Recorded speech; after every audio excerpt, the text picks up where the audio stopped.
When we started thinking about this celebration, one of the full-time MBAs in the current class came to us with an idea. And he mentioned that the full-time MBA class were keen to add to the legacy of the MBA. So I'm going to ask Stephen Smith to come to the stage to explain their initiative.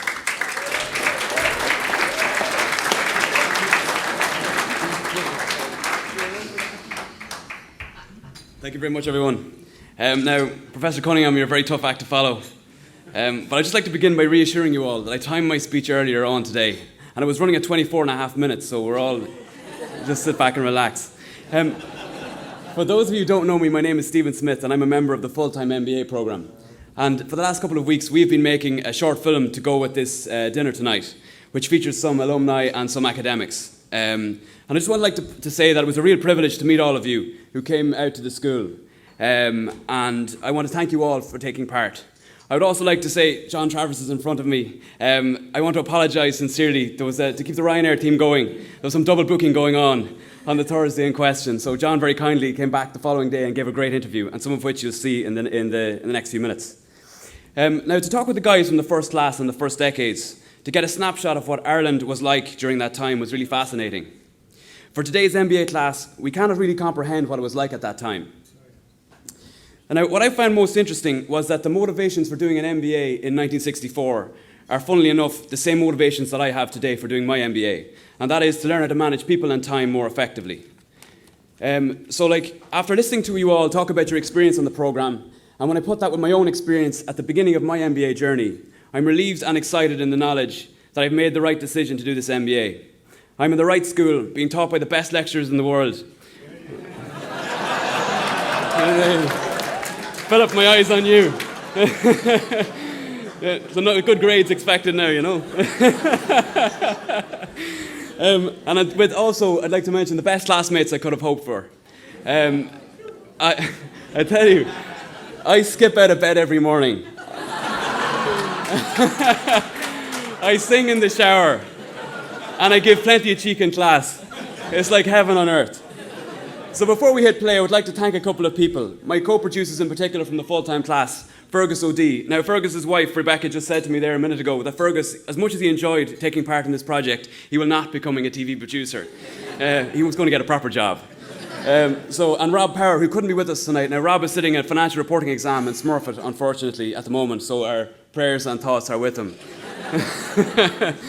at the moment. I'd also like to just very briefly mention Joe O'Loughlin from the very first class in 66. His daughter started the executive MBA this year, and she is doing the exam tonight as well. So she's here, actually. So a big round of applause. You got to the exam, got through it safely. Well done. I would also like to thank the rest of my class for the time that they gave. We know we're very busy, but they gave unstintingly of their time to take part and help out, and made my life made much easier. I'd also like to thank, and this is the last thank you, to thank Orla and her team from the MBA office. From the very first time I approached Smurfit, they were very, very helpful. They accommodated every request, and they have been an absolute joy to deal with. Now, this is the last bit, I promise, and it's a subject that is very close to my own heart. Now, you've all probably noticed that some of the current class are sporting very fashionable, fancy-looking moustaches, and that's to raise cancer awareness for men. So I'd like to take this opportunity to say to all the men here in the audience, tomorrow morning, I want you to book an appointment, get your prostate checked. All right? Very important. And now, I don't want you to be like MBAs and try and do it yourself. Okay? Because that just caused an injury. So, I hope you enjoy the film, and thank you very much.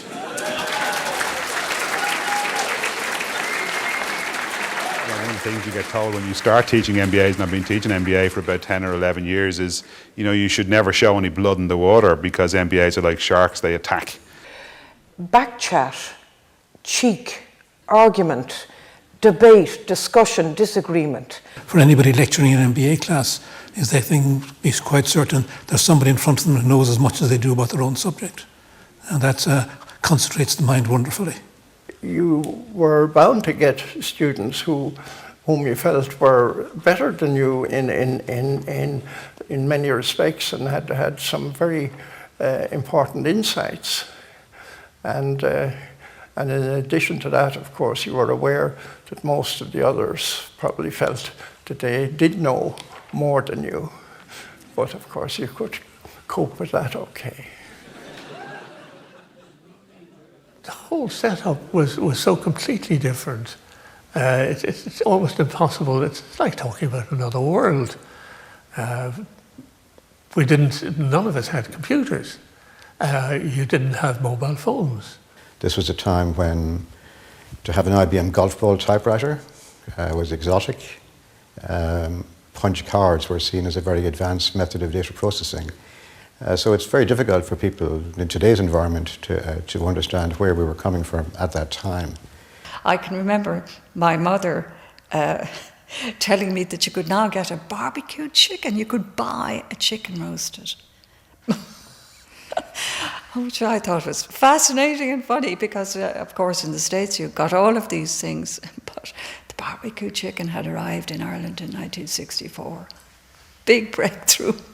Actually, 1963 was not a bad time to come back to Ireland. We were just beginning, I think, a fairly major economic step forward. There was a spirit of movement in Ireland. I mean, Ireland gets these spurts of sudden positivity. And in terms of history, Lemass was empowered, the Dev era was over. And there was a kind of opening up and people were looking positively around them. And the MBA in UCD was part of that. And people looked at things happening and said, yeah, you know, Ireland isn't that bad. The people weren't leaving Ireland at that stage. It was one of these eras when people were coming back to Ireland.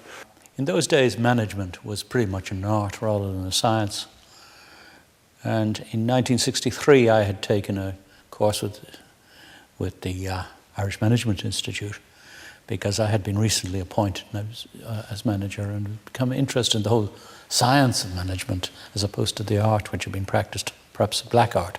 Well, no, it all started because the Irish Management Institute in the late 1950s did a major report on management education in Ireland for the then Department of Labour.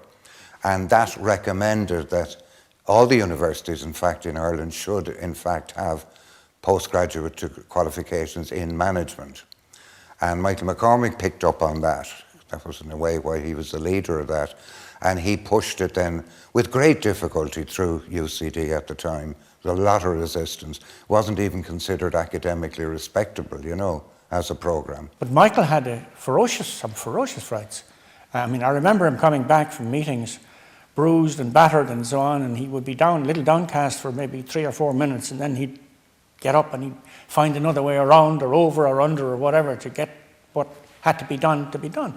I mean, he was what I would consider your academic entrepreneur par excellence. One of the interesting things I think about the MBA at that stage was that they were attempting to start MBAs in Europe in quite a few places because it was all American, Harvard and so on. And they had attempted to start it in Manchester and it failed within a year. They didn't get enough students to get it off the ground. They then attempted to get one going in London and it was really wobbly at the time when the UCD MBA started. So it's a hell of an achievement for the people in UCD to make it happen. We started in 1964. That's the first group started, and we ended up in 1966. We were conferred in October '66. I was the oldest in the class. Richard Hooper was the youngest, and there was a 10-year difference between us. So that's... Yes, but it didn't make any difference. I never felt that there was any difference in age between any of us. We were just a group that were doing this. But one of my early recollections is actually sitting in Michael McCormick's dining room around the table, sorting out the applications for the first group to come in. And we had about 150 people and we had 15 places. So it was quite a task to do it, but I'm happy to say that we were very pleased with the choice we made on that. Boy, it was a terrific feeling when I was accepted, because you were just waiting to see what was happening. We could have actually filled the program from a number of organisations. Just one, ESB, for example, or this Aer Lingus, we could have filled the program from applicants from either of these organisations. But that wasn't the point. We wanted a balance in the program, and we wanted a balance of background, balance of experience, and a balance of qualifications. We'd have loved the balance of gender, but that wasn't possible. There wasn't a glass ceiling. There was a solid concrete, reinforced concrete ceiling for women. And I don't know whether they're still eligible to be fired or to leave when they got married. In the public service, they had to leave, or else become only temporary employees. Up to what time? Certainly into the 70s. Yeah. I can't understand how it ever got to the stage that women were considered to be inferior beings. I don't know what. It was a rearguard action on the part of men, of course. Part of that, allegedly, at the time, the idea was a man is responsible for a family, and any woman who has a job is keeping a man who wants to feed a hungry family out of it. Yeah. That was the silly rationale of the idea. It was just misogyny run amok. There were 14 of us altogether in the class who graduated, yeah. Everything was rather ad hoc in that first year. Yes. The very substantially under-resourced, massively under-resourced. What was done with the limited resources was certainly colossal. Mm. We worked in groups, and the teams were set at the beginning of the year, and I really enjoyed the three other people that were with me. And we were very, very critical of each other's performance, and much more critical among ourselves, among the four of us, than we would be to others outside. And so much so that we would set mock exams for the other members of the group. If someone was weak in a particular subject, we would set him an exam and correct it for him and tell him where he went wrong. So this worked very well. It was really participative. And I think this would illustrate the amount of effort we made to get everyone over the line and with a good result. The boys were very, very, very bright. So you had to work extremely hard to keep your end of the business up. We also, in the early years, we had quite a lot of part-time teachers, sometimes some past graduates, some people from the outside. The problem there was part-time teachers gave part-time teaching. Mm-hmm. You might get a telephone call 10 o'clock in the morning from Frankfurt saying, I've missed my plane, I won't be there for the 4:30 class. So immediately you had to organise a stand-in or reorganise the timetables. Our MBA at that stage was 4 nights a week, from 4:30 to 7:30. So you turn up in our church. Since there were so few in the class, you'd certainly be noticed if you weren't there. So you had the 4 nights, which was 12 hours, and then you were expected to do 20 hours a week outside the class, and you had a job. And I was just married when I had a young child. So life for 2 years was virtually nothing but the MBA. But the great thing about it was the whole family atmosphere that was induced. Pat and Michael entertained them and minded them quite a lot in their home out in Killiney. It was a wonderful few years to start. Yeah, well, I mean, it really was. You know, this is where the wives actually, the faculty wives, would be, intimately involved in the process. Yeah. Because that social side of it, at the time, was very important. Certainly, the MBA required, as you were saying there earlier on, really substantial wifely support, really substantial. And if that wasn't there, the wife cut the grass, the wife changed all the nappies for 2 years. It was very exciting and very nerve-wracking for Pat and myself, actually, meeting all these new students, if you like, which they were at the time. And in fact, I don't think we were much older than some of those. No, we weren't. We weren't. About the same age as some of them. So. In fact, some of them were a little bit more. Yeah, they were. Some of the wives were older than I was at the time. So it was very exciting, a bit nerve-wracking. Mm. Mm. That was kind of an interesting time because it was just around the time of the first oil crisis, number one, but we had also joined the European Union, or the EEC as it was called at that point in time. And there was a great sense of optimism in the country because of the fact that we had joined the EEC. And at the same time, the oil crisis came into play and it kind of messed things up for a few years. But it was a great time when we felt sort of that there was huge potential in the country. The Northern Ireland troubles, as you alluded to, were in full flow. And we had bombs, I remember coming out to UCD and almost being entangled because I had an office up just around the corner from Parnell Street. I missed the Parnell Street bomb by about 15 minutes. I walked down that street to collect my car and drive out of it, and I was only gone. Hadn't crossed the Liffey when the bomb went off behind me. So it was a strange time in Ireland. One of the guys that was in our class at the time, 73, 75, he was the bomb disposal expert in the army at the time.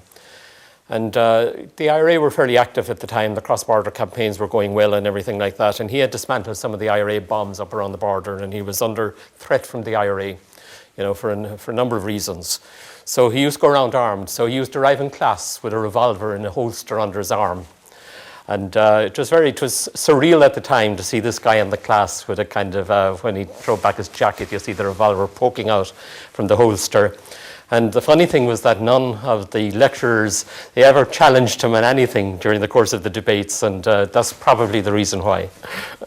I came to teach in the business school in 1971. In the early stages of the MBA, we didn't have any, there were no classes in entrepreneurship. And at that sort of stage, we would have had a number of people doing the MBA who were running their own companies. I think it was regarded very highly, very suddenly, and it was easy to see that good people were going in there as students and applying, and it was almost a mark of success to even get onto the programme, let alone succeed in it. Even though it was a young degree, it had set a very fast pace and quite a demanding pace. If you didn't keep up with it, there was just no chance you would survive it. It was certainly one of the formative influences in my early career. I think I was about only the second woman ever to do the MBA here in UCD. At the time, I was told that the first woman, who was a very impressive individual, was a nun who was the general manager of Baggot Street Hospital. She was darn good, she was great, and made a major contribution to the order. Yes, the night the results came out and she had passed all her exams, Michael said, right, I'm off to the phone now. I'm going to ring Drogheda and get that community of nuns off their knees. Because, of course, they were all praying for Sister Lucy's exams. The most enjoyable times were certainly the group work that you would do, and more the working late into the night, the 2 o'clock or 3 o'clock in the morning, trying to put together the projects. And in fact, we did an all-nighter once to turn it around. In fact, that was the time when the North American board came in and reviewed our projects. We presented to the North American board, and that was a big major sweat, and we were up literally all night and trying to produce the slides and the acetates in those days, as they were saying, trying to get them ready, get running down, literally walking in with sellotape on them to put them on the projector and stand up and present, and then just collapse afterwards. So there's one thing that struck me. It's a moment that I come back to again and again and again, and I was in an economics lecture with Joe Durkin in autumn of 2006, and in Joe's inimitable deadpan style, he predicted with great clarity and great authority and accuracy the extent of the property crash that was coming ahead of us. And his style was so deadpan that we didn't really challenge or debate it,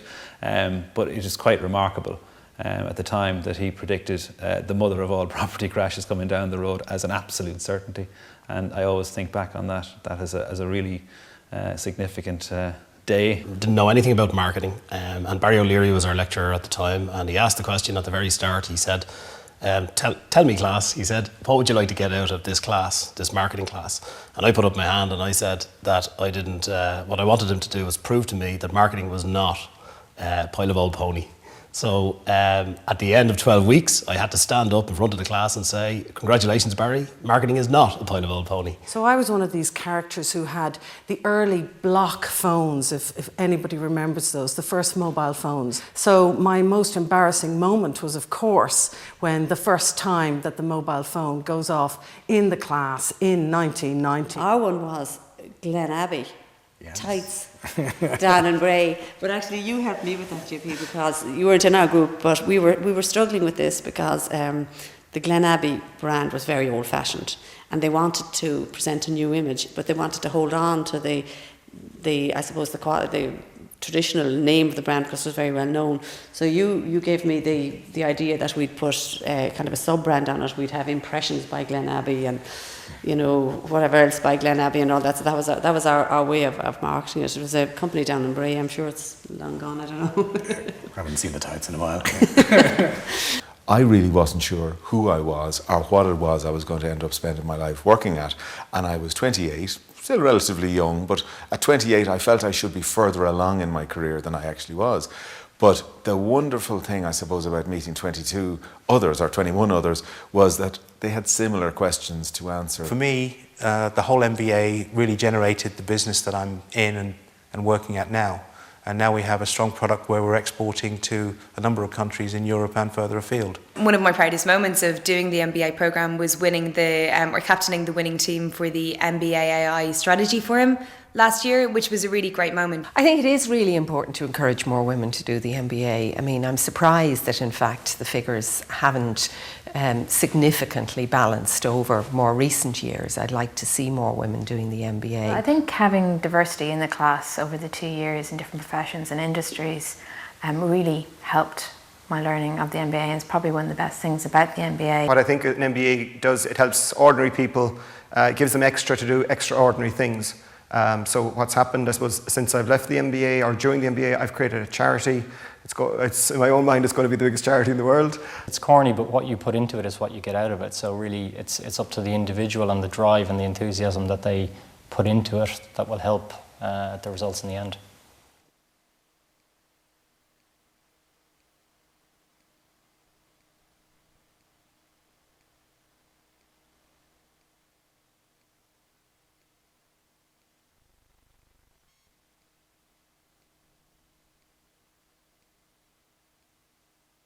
The group that we have in this year, 2011-2012, I have to say are one of the best group I've ever seen around the Smurfit School. I've got glowing reports from everyone concerned in the school that this class, you know, are I would say probably the best down-to-earth group of people we've seen in the Smurfit School in a long, long time.